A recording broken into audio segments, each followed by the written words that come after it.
I want to start by saying that if anybody has any prayer requests, that you can put it in the comment section and I'll pray over it. This message is on the second greatest commandment. You know, last time I did the recording, I was reading from the verse that said, "Thou shalt love the Lord thy God with all thy heart, with all thy soul, and with all thy mind," which is the first greatest commandment. And I left out there. Well, here I'm continuing where that left off. Matthew chapter 22.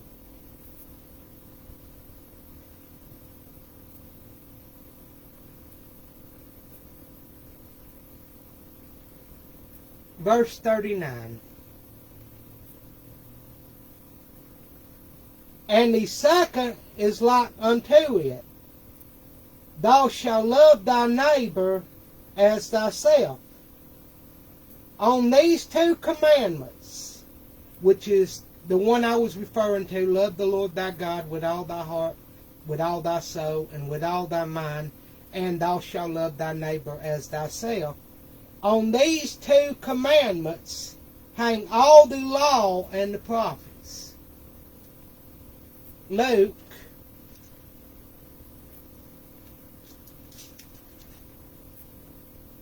chapter 10.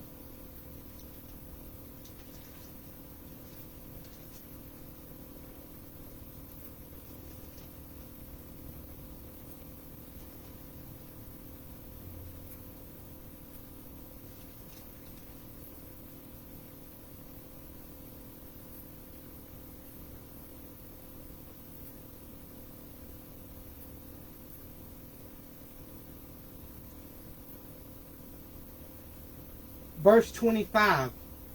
Here, the subject of these two commandments is going to be brought up again.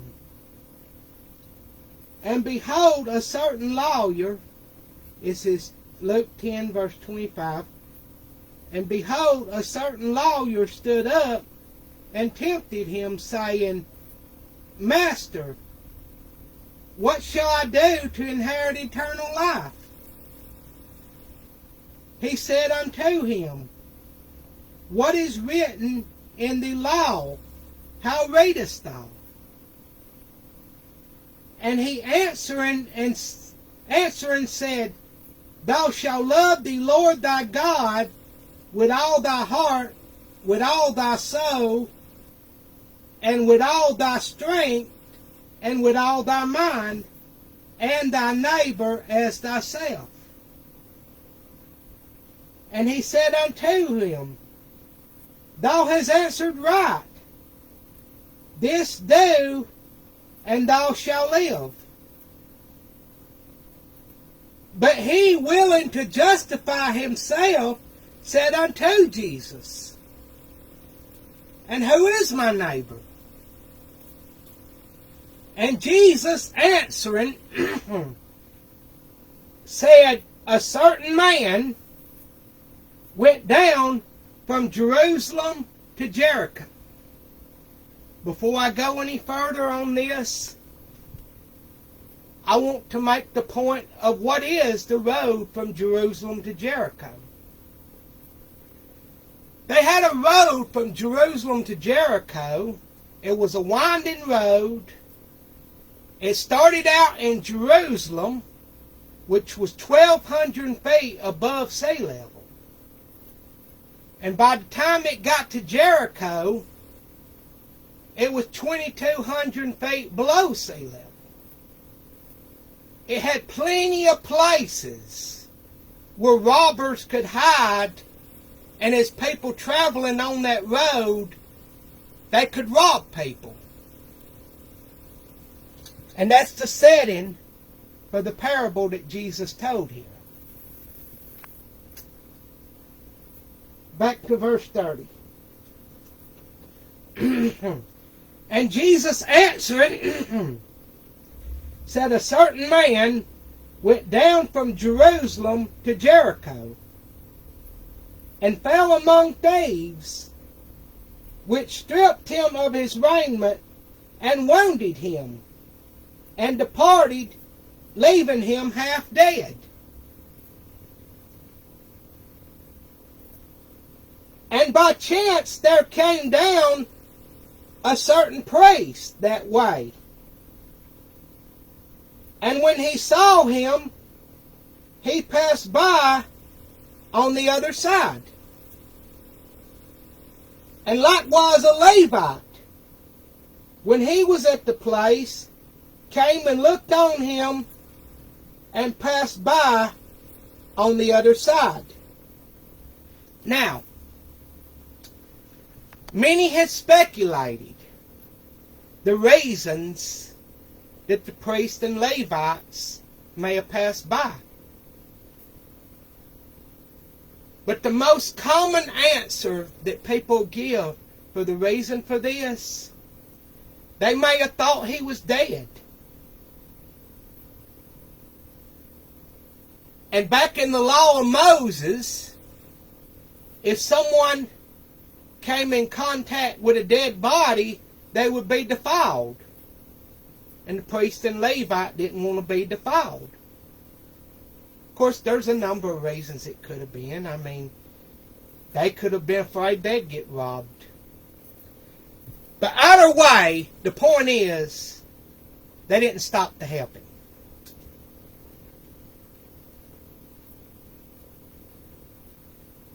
But a certain Samaritan, as he journeyed, came where he was, and when he saw him, he had compassion on him.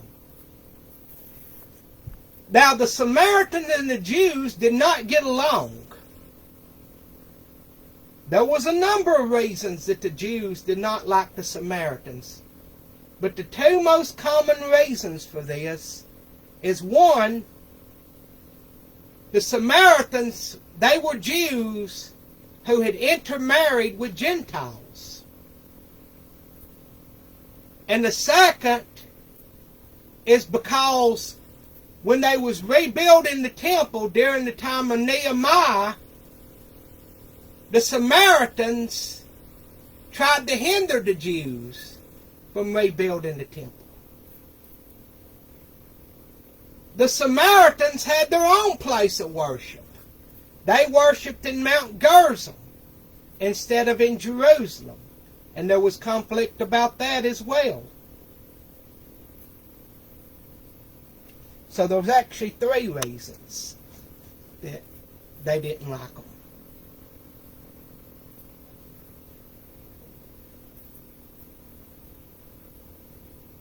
And went to him and bound up his wounds, pouring in oil and wine, and set him on his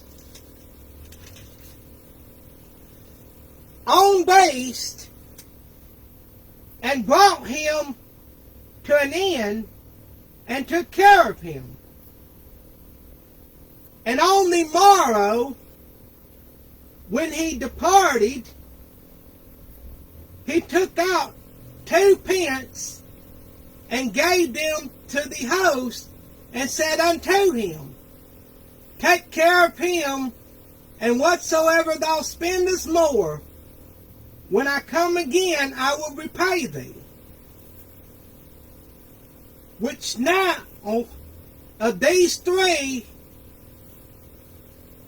thinkest thou was neighbor unto him that fell among the thieves? And he said, He that showed mercy on him. Then said Jesus unto him, Go and do thou likewise. Now you know what would have happened in today's world? Had most people run upon this man who was injured? They would have grabbed their phone, may have even waited till they got home to do it, grabbed their phone and went, Hello, did you see this person that was on the road from Jerusalem to Jericho? He must be drunk or something. He's backslid, I tell you that. They would have gossiped about him. Sadly,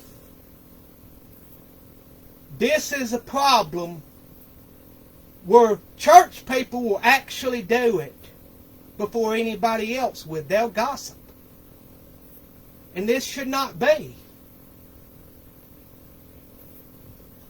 Matthew 25.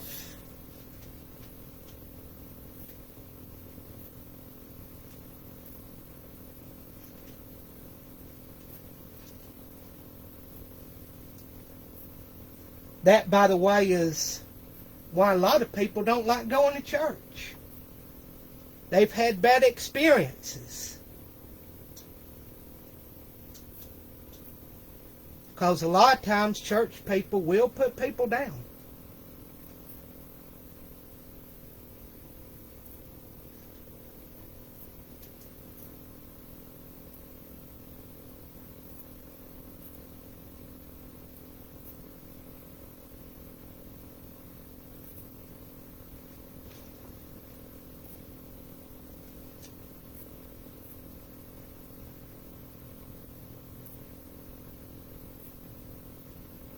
Matthew 25.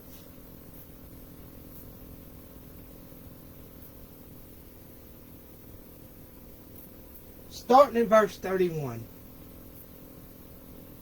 When the Son of Man shall come in his glory, and all the holy angels with him, then shall he sit upon the throne of his glory. And before him shall be gathered all nations, and he shall separate them one from another, as a shepherd divideth his sheep from the goats. And he shall set the sheep on his right hand, but the goats on his left. Then shall the king say unto them on his right hand,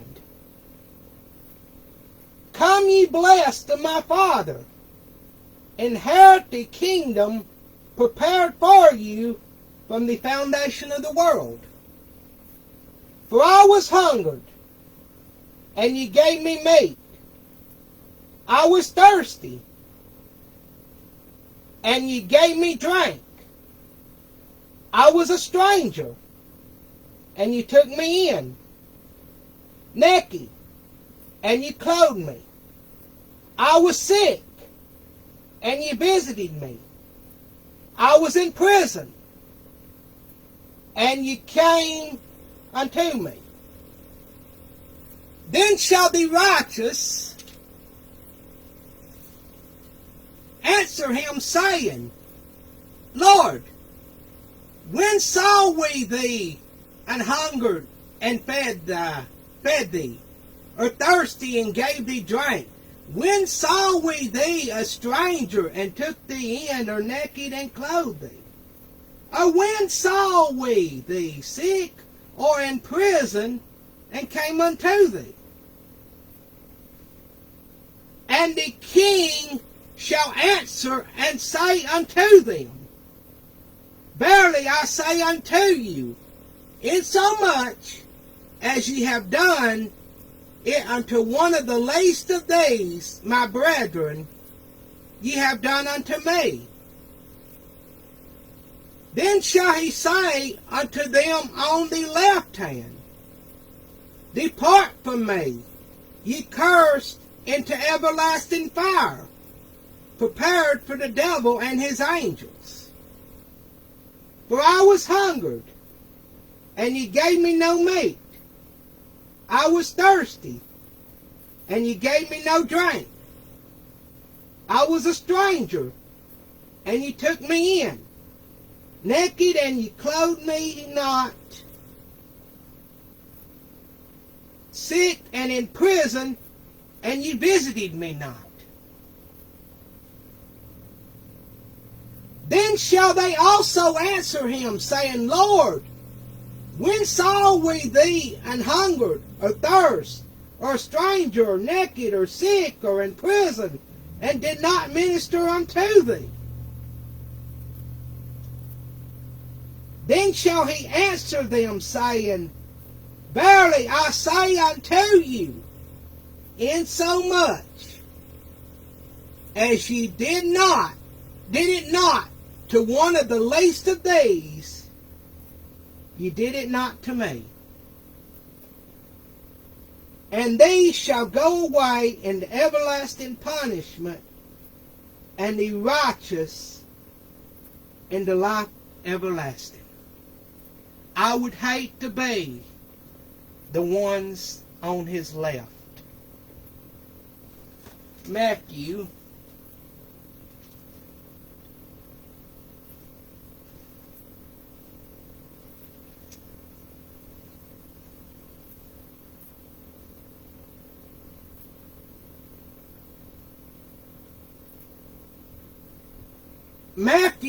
chapter 5 verse 14. Ye are the light of the world. A city that is set on a hill cannot be hid. Neither do men light a candle and put it under a bushel, but on a candlestick, and it giveth light unto all that are in the house. Let your light so shine before men, that they may see your good works and glorify your Father which is in heaven. We must let our light shine.